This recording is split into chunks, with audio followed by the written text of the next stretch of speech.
जी हाँ, नमस्कार। खबर खंडन में आपका स्वागत है। जैसा कि आप जानते हैं कि खबर खंडन में होता है सिर्फ खबरों का खंडन। अब बिहार की राजनीति राजस्थान के उस ऊंट की तरह हो गया है जिसका पता ही नहीं कि वो किस करवट बैठेगा।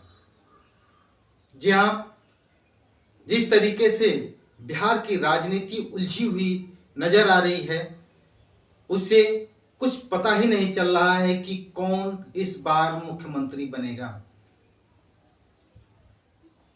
अब हम तेजस्वी यादव को ही ले लें। तेजस्वी यादव के घर में जिस तरीके से कलह मचा हुआ है, तेज प्रताप यादव ने जिस तरीके से कलह मचाया हुआ है, वो अलग पार्टी बना करके वो चुनाव मैदान में उतर रहे हैं। उससे तेजस्वी यादव का कहीं ना कहीं सिर दर्द बढ़ा हुआ है। अगर इधर नीतीश कुमार को देख लें तो नीतीश कुमार का कोई ठिकाना नहीं है कि जिस तरीके से वो एनडीए गठबंधन में शामिल हैं, भारतीय जनता पार्टी उन्हें अगली बार मुख्यमंत्री बनाएगा या नहीं बनाएगा।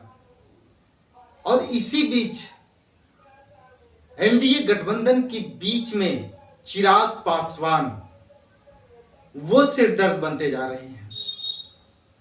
और जिस तरीके से इधर राजद की तरफ से यानी कि इंडिया गठबंधन में राहुल गांधी और तेजस्वी यादव ये दोनों कैंपेन कर रहे हैं, और इसी दोनों कैंपेन के बीच में एनडीए और इंडिया गठबंधन के बीच में एक पीके नाम का शख्स यानी कि प्रशांत किशोर घुस गए हैं। अब ये मामला त्रिकोणीय होता हुआ नजर आ रहा है, लेकिन क्या तेजस्वी यादव का पलड़ा भारी है या नीतीश कुमार का?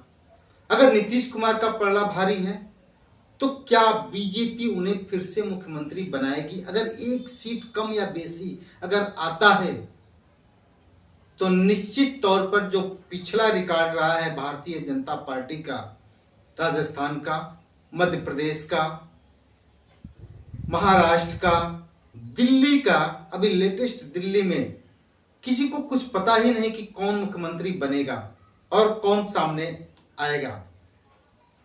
उसी तरीके से भारतीय जनता पार्टी का बिहार में कोई चेहरा नहीं है। नीतीश के चेहरे पर लड़ रही है चुनाव, लेकिन बड़ी बात यह है कि क्या नीतीश कुमार इस बार फिर से मुख्यमंत्री बनेंगे या फिर उनके भी सामने लाल कृष्ण आडवाणी की तरह उन्हें भी बिठा दिया जाएगा मार्गदर्शक मंडल में। या फिर इधर तेजस्वी यादव के बीच में पचड़ा पड़ रहा है, बीच में उनके भाई जिस तरीके से विभीषण का काम कर रहे हैं, क्या इस बार तेजस्वी यादव के लिए ये बिहार का चुनाव आसान होगा? कहने की बात यह है कि कुछ समझ में नहीं आ रहा है कि लोग, जितनी भी राजनीतिक पार्टियां हैं, वो सारी राजनीतिक पार्टियां आपस में ही अपने में ही उलझी पड़ी हुई हैं।